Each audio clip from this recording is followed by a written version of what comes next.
본 방송에서 제공하는 투자 정보는 투자 판단에 대한 조언입니다. 방송에서 제공하는 주식의 가치, 가격 상승 및 가격 하락에 대해서는 방송사에서 보장하지 않습니다. 오늘의 헤드라인 뉴스입니다. 뉴욕 증시에서 주요 지수는 미국 국채 금리 급등세가 진정되면서 혼조세로 마감했습니다. 뉴욕 증권거래소에서 다우존스 지수는 전장보다 0.14% 하락하며 26,450.62에 거래됐습니다. S&P 500 지수는 전장보다 0.08% 하락하며 2,882.06에, 기술주 중심의 나스닥 지수는 0.11% 상승하며 7,744.13에 거래됐습니다. 10년 만기 국채 수익률이 3.25%를 넘으며 가파른 상승세를 이어가다 상승분을 거의 반납하고 보합권으로 돌아왔습니다. 지난 9일 뉴욕 채권 시장에서 10년 만기 국채 수익률은 전장 종가보다 소폭 상승하며 3.234%를 기록했습니다. 장 초반에는 3.254%로 오르기도 했는데 2011년 4월 이후 가장 높은 수치입니다. 30년 만기 국채 수익률 역시 장 초반 3.435%까지 오르며 2014년 이후 가장 높은 수준을 나타냈다가 3.39%대로 전거래일 수준으로 후퇴했습니다. 국제통화기금이 보호무역주의 고조와 신흥국 불안으로 세계 경제 성장률 전망을 하향 조정했습니다. IMF는 9일 발표한 세계 경제 전망 보고서에서 올해와 내년 세계 경제가 3.7% 성장할 것으로 내다봤습니다. 이는 지난 7월 3.9%보다 각각 0.2%포인트 낮아진 수치입니다. IMF는 미중 무역전쟁에 따른 경기 둔화와 미국 금리 인상으로 인한 신흥국 통화 약세가 글로벌 경제를 압박하고 있다고 분석했습니다. 뉴욕 유가는 이란 원유 수출 감소 우려와 허리케인 마이클 피해 우려로 상승했습니다. 뉴욕 상업거래소에서 11월물 WTI 가격은 배럴당 0.9% 상승한 74.96달러의 장을 마감했습니다. 시장 참가자들은 이란 원유 수출 감소발 공급 차질 가능성과 허리케인 마이클의 북상을 주시했습니다. 여기에 더해 이란의 10월 첫 주 원유 수출 물량이 하루 평균 100만 배럴 내외 수준에 그치는 것으로 나타났습니다.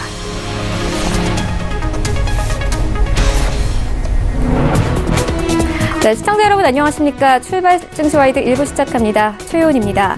지난 월요일 코스피와 코스닥 모두 하락 마감했습니다. 코스피 같은 경우에는 2250선에서 그리고 코스닥은 760선에서 마감을 했는데요. 6거래일 연속 외국인들이 매도세를 이어나갔습니다. 반면에 이 간밤의 뉴욕 증시에서는 이 3대 지수가 혼조세로 마감을 했습니다. 인터넷주와 기술주들이 강세를 보였습니다. 그리고 오늘 아침 이 트럼프 대통령이 중간 선거 이후 북미 정상회담을 가질 것이라는 소식도 들어있는데요. 네, 이런 소식들이 오늘 시장에 미칠 영향까지 함께 살펴보도록 하겠습니다.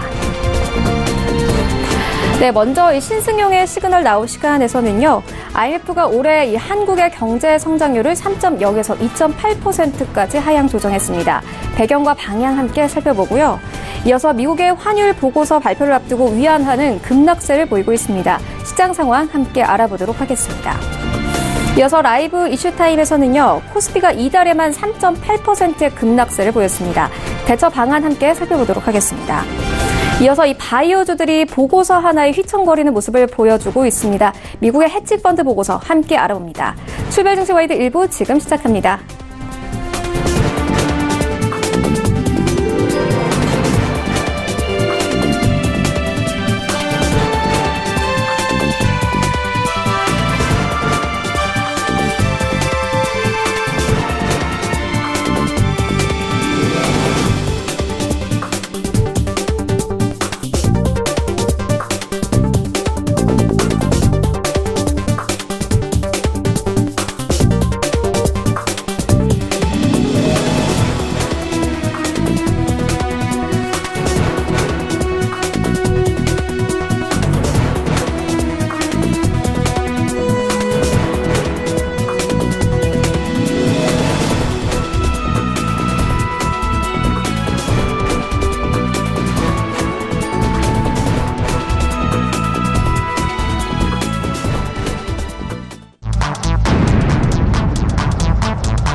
시장의 중심이 되는 이슈를 꼼꼼히 체크하는 시간입니다. 신승용의 시그널 나우 시간인데요. 브레인코리아 인베스트 신승용 대표 화상으로 연결돼 있습니다. 안녕하세요, 대표님.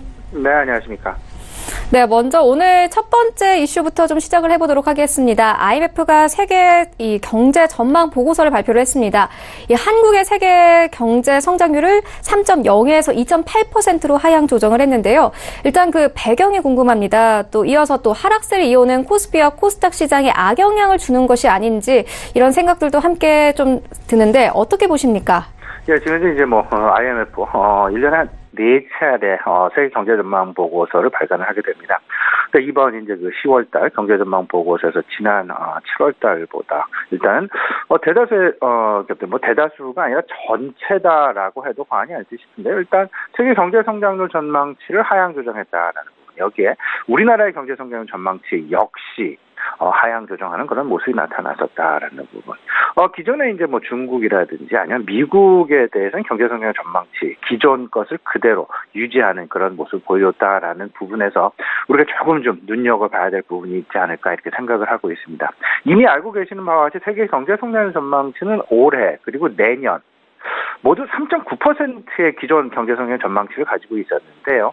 이를 0.2%포인트 하향 조정하면서 3.7%의 경제 성장률로 하향 조정을 했고 우리나라 같은 경우 올해 기존 3.0에서 2.8% 그리고 내년 같은 경우는 2.9에서 2.6%로 하향 조정한 그런 모습들. 여기에 바로 얼마 전 한국은행의 우리나라 올해 경제 성장 전망치를 2.7% 하향 조정하는 그런 모습이 있었습니다. 기존 3%에서요.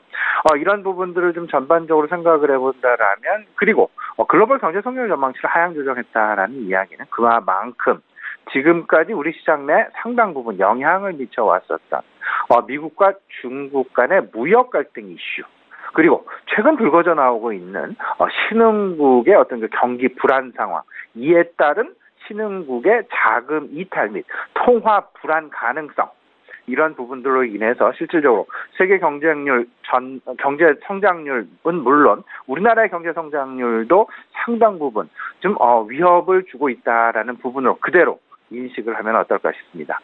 여기에 우리가 지금 고민해야 될 부분 분명히 하나 있겠죠. 경제 성장률 전망치를 글로벌 경제 성장률 전망치는 낮추고 있고 우리나라 성장률 전망치는 낮추고 있는데 미국의 경우에는 기존의 것을 그대로 유지하고 있다라는 부분. 잘 보시면 아시겠습니다만은 미국의 올해 경제 성장률 전망은 2.9%가 되겠습니다. 우리나라에 대한 경제 성장률 전망치는 이번에 하향 조정을 함으로써 2.8%로 오히려 미국의 경제 성장률 전망치보다 못 미치게 되는 다시 말씀을 드리면 지난 시간에도 간단히 말씀을 드리지 않았나 생각이 되는데요. 최근 한국과 미국 간의 어떤 그 경제 지표 자체가 역전 현상이 상당히 지금 나타나고 있다라는 부분. 특히나 고용 부분에서도 서서히 역전 현상을 보여주고 있는 그런 모습들 나타나고 있다라고 봐야 될 것 같고요.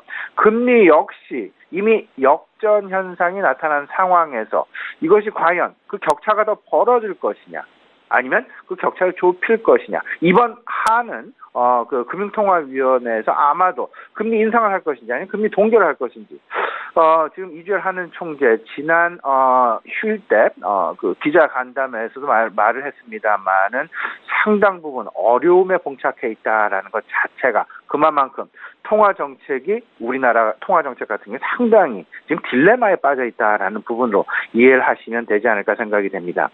결국 이런 말씀을 드리는 가장 큰 이유, 가장 큰 배경 생각을 해본다면 결국은 최근 나타나고 있는 외국인들의 수급에 대한 불안 가능성을 우리가 좀 고민을 해봐야 될 것이다라는 부분 분명하게 말씀을 좀 드려보는데요. 외국인들의 추가 이탈 가능성을 분명히 우리가 염두에 놓고 시장 대응을 가져가야 되겠다라는 부분 분명히 좀 말씀을 좀 드려봅니다. 지난 추석 연휴 직후 미국에서는 FOMC에서는 금리 인상이 있었습니다. 그 이후 지금 금리 인상 후폭풍이 지금 미국 자금 시장에서도 여전히 나타나고 있고요. 신흥국에 포함되어 있는 우리나라 같은 경우 더 크게 이런 현상들이 나타나고 있다. 이에 대해서 가장 우선적으로 반응하고 있는 부분은 환율 시장이다라고 생각을 하시면 될 것 같고요.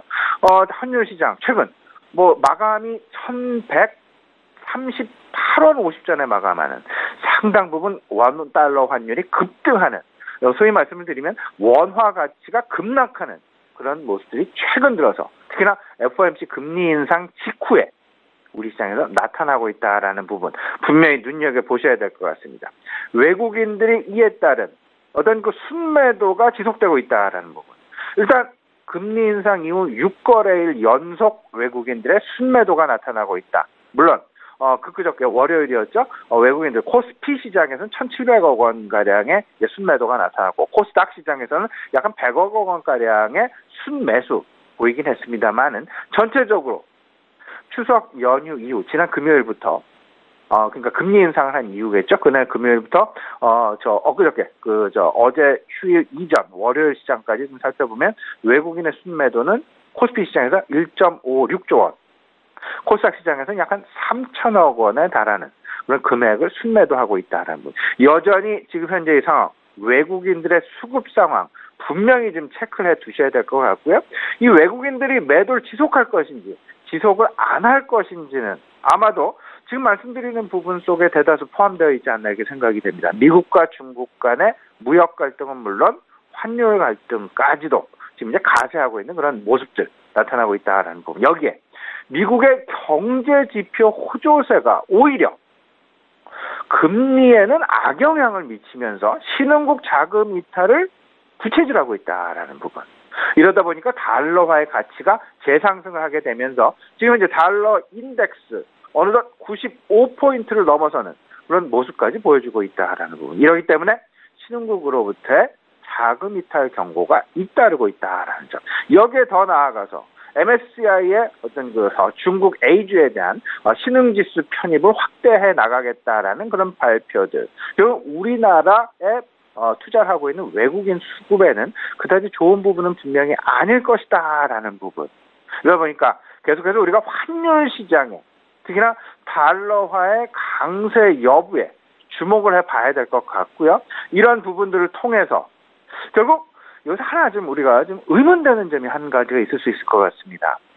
달러의 강세가 나타난다라면 원화의 약세를 얘기를 할 텐데 원화의 약세는 결국은 우리나라 수출주들에게는 호재가 아니겠느냐라는 의문을 품을 수가 있습니다. 오히려 기대감으로 다가올 수도 있을 것 같은데요. 그러기에는 아직까지는 시기상조인 분위기다라는 점. 왜냐하면 아직까지 미국과 중국 간의 무역 갈등 상황이 잦아들지 않고 있다라는 부분들 때문에 원화 약세 자체가 그리고 미국의 보호무역이 지속되고 있고 보호무역이 오히려 강화되고 있는 그런 상황 속에서 원화 약세가 물론 수출주에 긍정적인 영향을 미치는 건 사실이긴 합니다만은 시장 내에 투자 심리를 개선시키는 모멘텀으로 작용하기에는 아직까지는 분명히 시기상조일 수밖에 없다라는 점.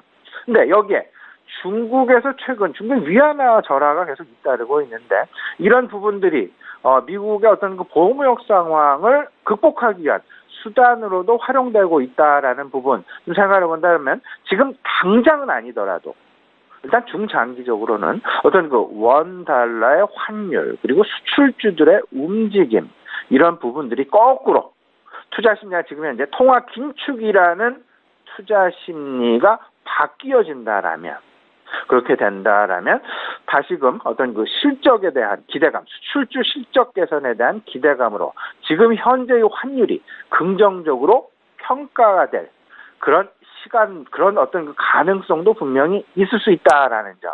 그렇기 때문에 지금 현재는 아니지만 중장기적으로 한번 이런 부분도 우리가 마음속에 넣어놓고요.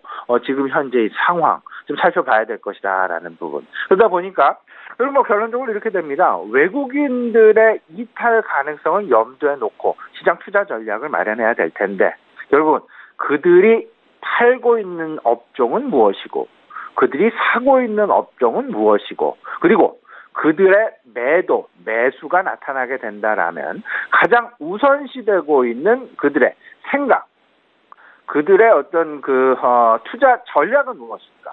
이런 부분을 생각을 해봐야 될 것 같은데 매도 업종 같은 경우는 반도체, 바이오 제약, 특히나 바이오 제약을 많이 팔고 있습니다.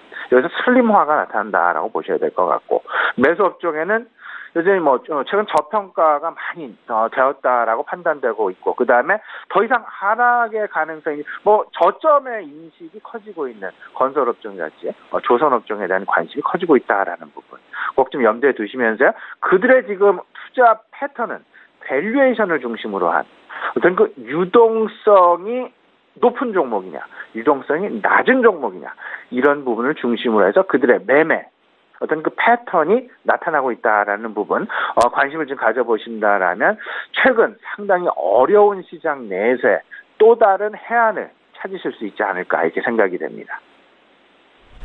네, 대표님께서 이 미중 무역 전쟁에까지 함께 언급을 해주셨는데 다음 주 미국의 환율 보고서가 발표됩니다. 중국이 지금 환율 조작국 지정되느냐 마느냐의 문제가 시장의 가장 큰 이슈이기도 한데요.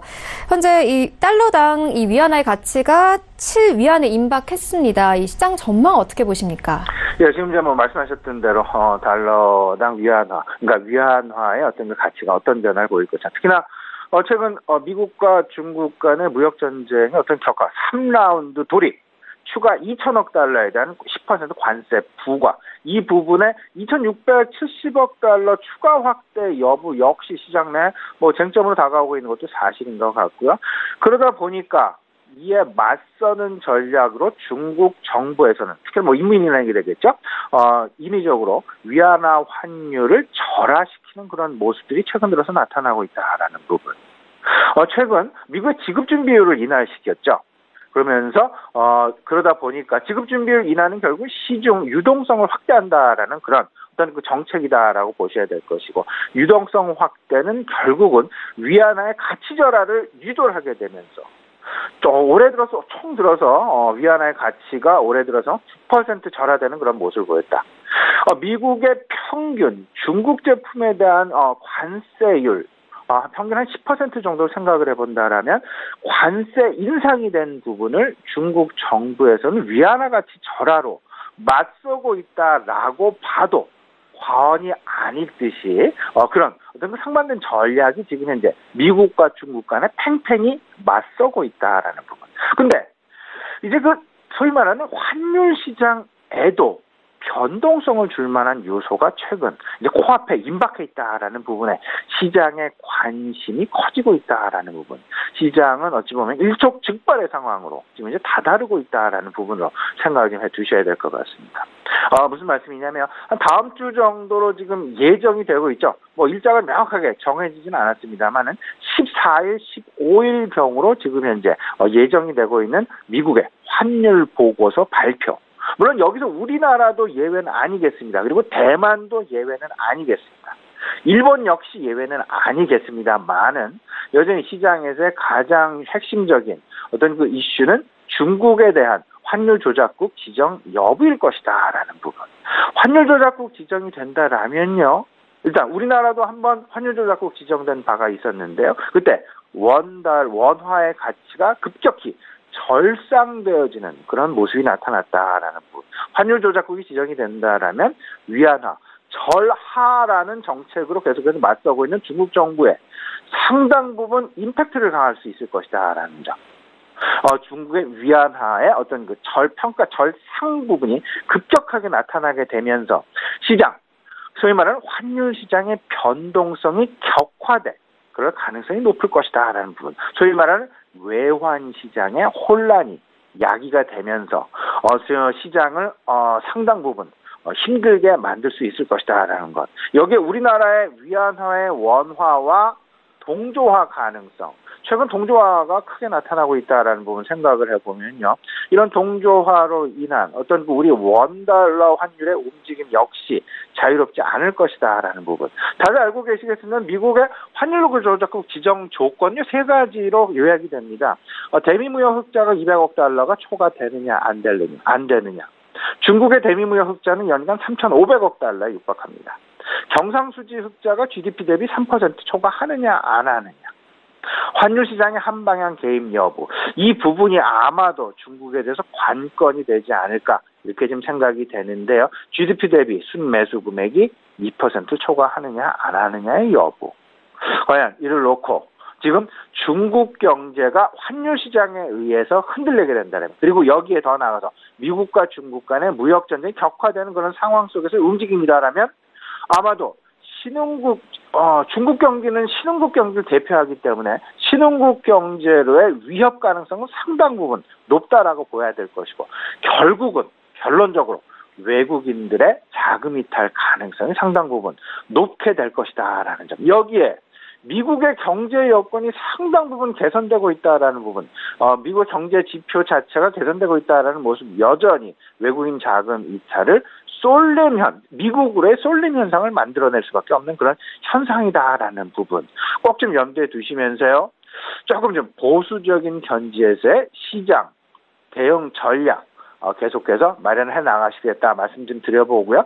지금 현재 시장 상황 간단하게 좀 정리를 해보면요, 3분기 실적 시즌의 진행이라는 부분과 그 다음에 글로벌 통화 긴축이라는 부분, 여기에 다음 주에 있을 미국의 환율 보고서 발표라는 이슈 자체가 통화 긴축이라는 우려감과 맞물리게 되면서 신흥국에 대한 어떤 신흥국 경기 내지는 신흥국 자금 이탈에 대한 불안감이 더해지고 있다라는 거. 그러다 보면 당연히 우리가 두 가지 주목을 해야 됩니다. 외국인 수급을 무조건 매우 주목해서 보셔야 될 것 같고요. 여기에 더 나아가서 원달러 환율, 달러 위안화의 환율의 변화. 최근 8원 50전이나 상승하는, 엊그저께 8원 50전이나 상승하는 그런 모습. 1138원 50전이 과연 1150원을 넘어설 것이냐, 안 넘어설 것이냐. 이런 부분들, 만약에 1150원을 넘어서게 된다라면요, 일단 3분기 실적 시즌에 대한 기대감은 좀 접어두는 것이 좋지 않을까라는 그런 생각, 감히 좀 드려봅니다. 일단 3분기 실적 시즌에 대한 기대감보다는 전반적인 통화 긴축에 대한 우려, 그리고 외국인 자금 이탈에 대한 우려감이 오히려 시장을 약화시킬 수 있는 그럴 가능성이 높기 때문이다라고 보셔야 될 것 같고요. 이러다 보니까 이제 우리가 지켜봐야 될 종목들, 업종들 좀 좁혀지게 될 수밖에 없습니다. 종목 슬림화 현상이 나타날 수밖에 없을 것 같고요. 이 종목 슬림화 현상 속에는 실적이 자리 잡게 될 것이다라는 점. 실적이 결국은 성장이 지속할 수 있을 것이냐 없을 것이냐의 여부, 밸류에이션이 저평가되어 있느냐 고평가되어 있느냐 여부, 따라서 고성장주에 대한 관심보다는 오히려 지속성장이 가능한 가치주에 대한 관심이 오히려 크게 시장 내에 나타날 가능성이 높을 것이다라는 부분, 그리고 금리 인상의 수혜주라고 할 수 있는 금융업종에 대한 관심이 여전히 유효해 보인다라는 부분, 우리 시청자 여러분 같이 참고해 두셨으면 좋겠습니다. 네, 글로벌 리스크와 함께 투자 전략까지 함께 듣고 왔습니다. 지금까지 브레인코리아 인베스트 신승용 대표와 함께했습니다. 고맙습니다. 네, 감사합니다.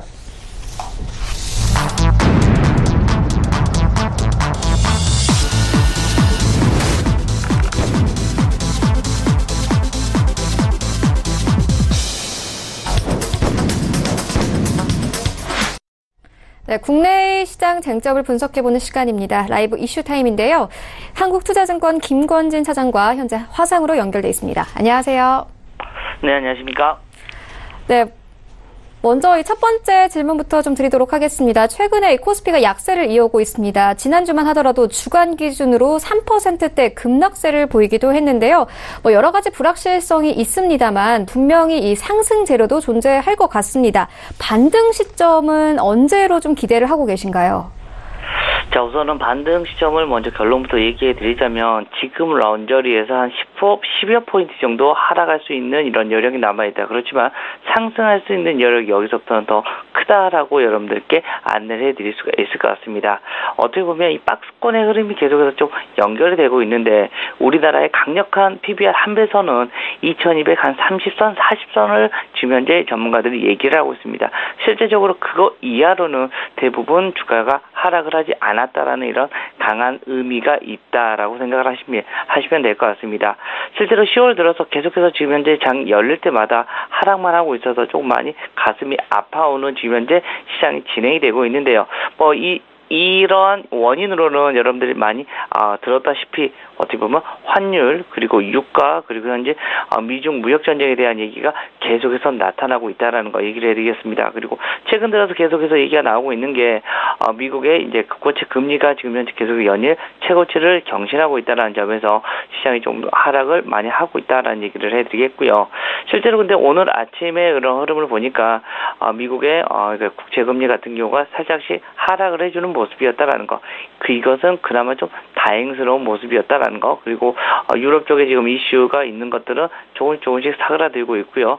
뭐 미국하고 중국은 언젠가는 해결이 될 거다 이렇게 얘기를 하며 오히려 그동안 조금 악재였던 요건들이 이제는 조금씩 긍정적인 모멘텀으로 다가올 수 있지 않을까라는 생각을 합니다. 그런데 이게 오늘 당장 일어날 것 같지는 않다. 여전히 조금 시장은 좀 더 보수적으로 지금 현재 상태에서는 보시는 게 맞다라고 여러분들께 안내를 해드릴 수가 있을 것 같고요. 이런 모습을 가장 먼저 캐치해야 될 건 바로 이 환율의 흐름일 것입니다. 지금 현재 환율 흐름이 좀 너무 급격하게 최근에 좀 상승을 해가고 있는데요. 이게 다시 한번 원화의 강세 쪽의 방향으로 좀 바뀌어주시면 그때부터는 시장이 조금씩 달라질 수 있지 않을까라는 얘기를 해드릴 수 있을 것 같고요.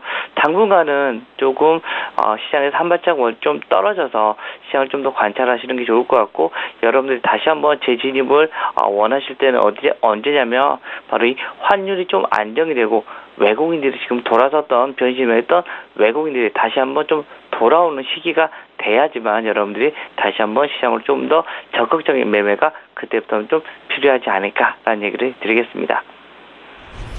네, 코스피에 대한 관망에 대해서 이야기를 해주셨는데 이번에는 코스닥 시장으로 좀 옮겨가서 이야기를 해보도록 하겠습니다. 사실 우리 시청자분들이 가장 궁금해하시는 게 이 바이오주일 텐데요. 최근에 이 미국의 헤지 펀드가 이 바이오주에 대한 이 보고서를 발표를 하면서 바이오주들이 월요일에는 급락세를 보였습니다. 앞으로 바이오주들 어떻게 좀 접근을 해봐야 할까요? 네, 그렇습니다. 실제로 이제 헤지펀드 쪽 라인에서 조금 안 좋게 그런 보고서 하나가 나오면서 거기 비슷한 이렇게 바로 이 미국의 바이오 기업에 대한 이런 이슈들이 좀 많이 나타났다라는 거. 그러면서 우리나라도 거기에 관련된 이런 업종들이 다 같이 하락을 해버리는 모습이었다라는 얘기를 해드리겠습니다. 어떻게 보면 신약 후보 물질에 대한 이런 좀 오해가 좀 있었던 것 같다라고 얘기를 해드릴 수 있을 것 같고요. 그리고 또 우리나라의 업종이 더 많이 빠지게 돼버렸습니다. 그리고 어떻게 보면 최근에 좀 울고 싶었는데 그나마 조금 계속해서 괜찮았던 제약 바이오가 이번에 좀 같이 울어버린 꼴이 좀 된 게 아닌가라고 생각을 하고 있을 것 같습니다. 울고 싶었을 때 어떻게 보면 뺨 때린 격이 어떻게 보면 진행이 되지 않았나라는 얘기를 해드릴 수 있을 것 같습니다. 실제로 그렇지만 우리 제약 바이오 업종은 그렇습니다. 우리나라에서도 그리고 전 세계에서도 계속해서 성장하는 사업입니다. 특히 우리나라 같은 경우는 이제는 제조업 같은 경우가 좀 성장보다는 어떻게 보면 이제는 안정기 어떻게 보면 이제는 조금씩 좀 성숙기에 접어드는 이런 시점에서 유일하게 우리가 업종으로 따져보면 계속해서 성장할 수 업이 바로 이 제약 바이오 업이다라는 거 얘기를 해드리겠고요.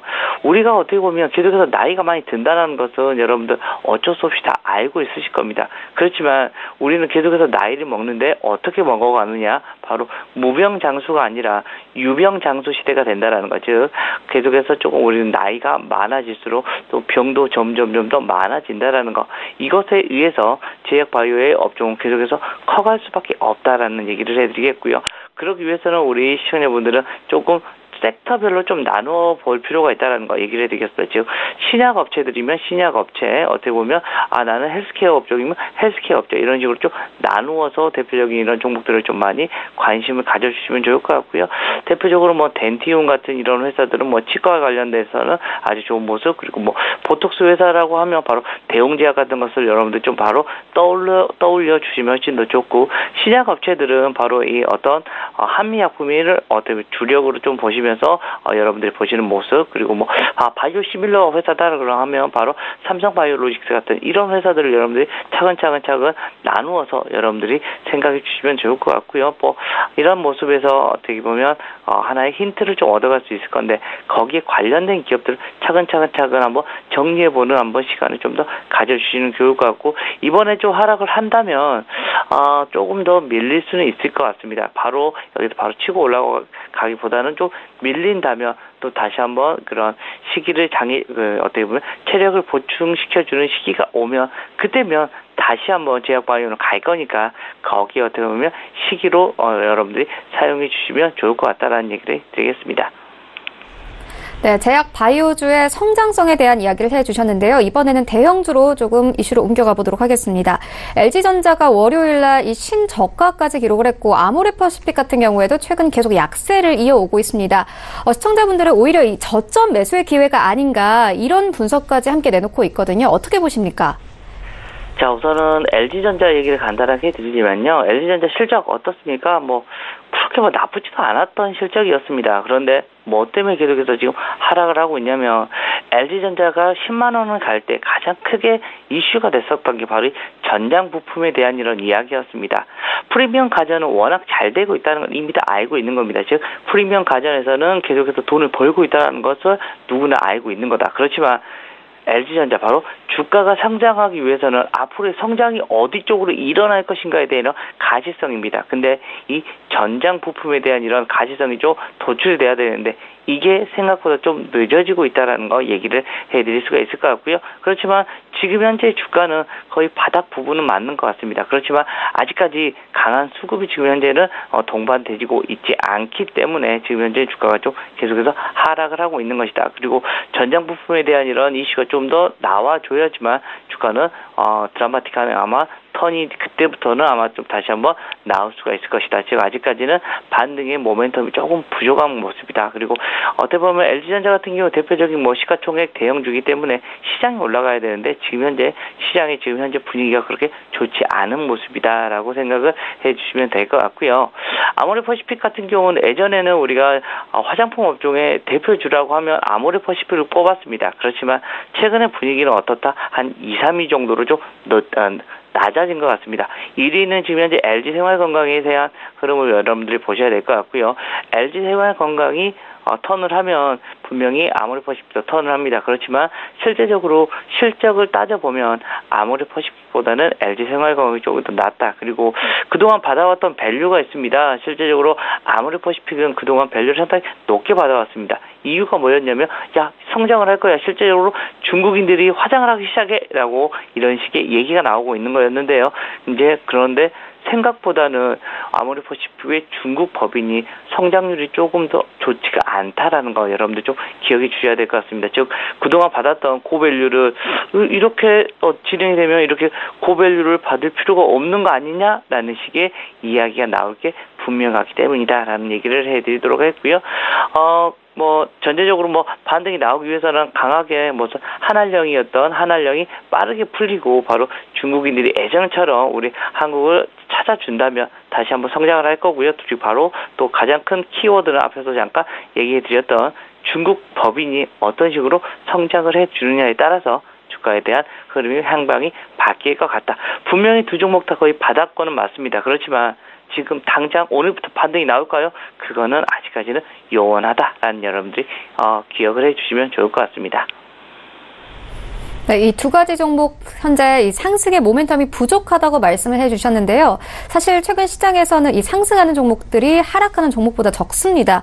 이런 시장에서는 좀 어떤 전략으로 좀 접근을 해봐야 할까요? 지금 당장 사는 것보다는 조금 관망하는 게 조금 더 시장에 좀 더 편하게 대응하시는 거다라고 생각을 해주시면 될 것 같습니다. 실제적으로 우리 지금 현재 어떤 시즌입니까? 어떻게 보면 이제는 실적 발표 시즌과 그리고 배당 시즌이 다가오고 있다는 거. 실제로 실적 발표는 실제로 하나씩 발표가 되기 시작을 할 거고요. 이제는 배당 어떻게 보면 안정적으로 매매를 하고 싶으시면 배당 관련된 주식 그리고 3분기 실적 관련 기대주 이쪽으로만 좀 여러분들이 집중을 해주는 모습이 더 필요하지 않을까라는 생각을 해드릴 수가 있을 것 같습니다. 네, 이렇게 여러 가지 이슈들 함께 살펴봤습니다. 지금까지 한국투자증권 김권진 차장과 경제 이슈 그리고 투자 전략까지 알아봤습니다. 고맙습니다. 네, 감사합니다. 네, 1부는 여기서 모두 마치도록 하고요. 잠시 후 2부에서는 종목 라이브쇼가 이어집니다. 라이브 매매타임이 준비가 되어 있고요. 여기에 더해서 오늘 시장에서 가장 큰 이슈몰이를 하고 있는 특징주까지 꼼꼼하게 살펴봐 드리겠습니다. 채널 고정해 주시고요. 저희는 2부로 함께 찾아뵙겠습니다.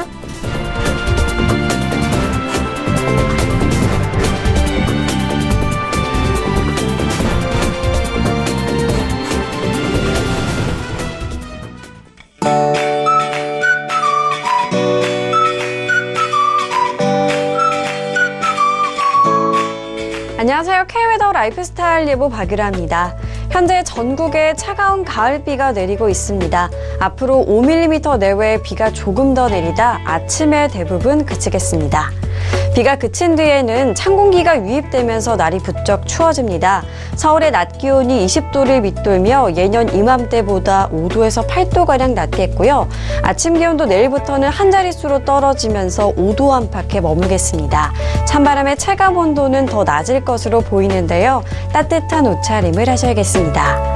한편 미세먼지 농도는 대기순환이 원활하게 이루어지면서 전국 좋음 단계를 보이겠습니다. 오늘은 기압골의 영향에서 벗어나 중국 북부지방에서 확장하는 고기압의 영향을 받겠습니다. 다음은 자세한 지역별 날씨입니다. 중부지방의 하늘 차츰 맑아지겠습니다. 낮 기온 서울 16도, 춘천 15도로 어제보다 3도에서 4도가량 낮아 쌀쌀하겠습니다. 동해안 강원 산지로 강풍 예비특보가 내려지는 등 바람이 매우 강하게 불겠습니다. 낮 기온 20도 안팎에 머물겠습니다. 남부지방 아침까지 곳곳으로 비가 오겠습니다. 한낮에 전주 17도, 대구 19도를 보이겠고요. 바람 때문에 체감 온도는 더 낮겠습니다. 현재 서해 중부 먼바다로 풍랑특보가 발효 중이고요. 동해 중부 먼바다로도 풍랑 예비특보가 내려진 상태입니다. 이들 해상으로 바람이 강하게 부는 가운데 물결이 최고 4m까지 매우 높게 일겠습니다. 또 모레까지 남해안과 서해안은 천문조에 의해 바닷물의 높이가 높은 기간인데요. 만조시 침수 피해가 없도록 각별히 유의하셔야겠습니다. 당분간 가끔 구름만 지나겠고요. 차가운 가을 날씨가 이어질 전망입니다. 날씨였습니다.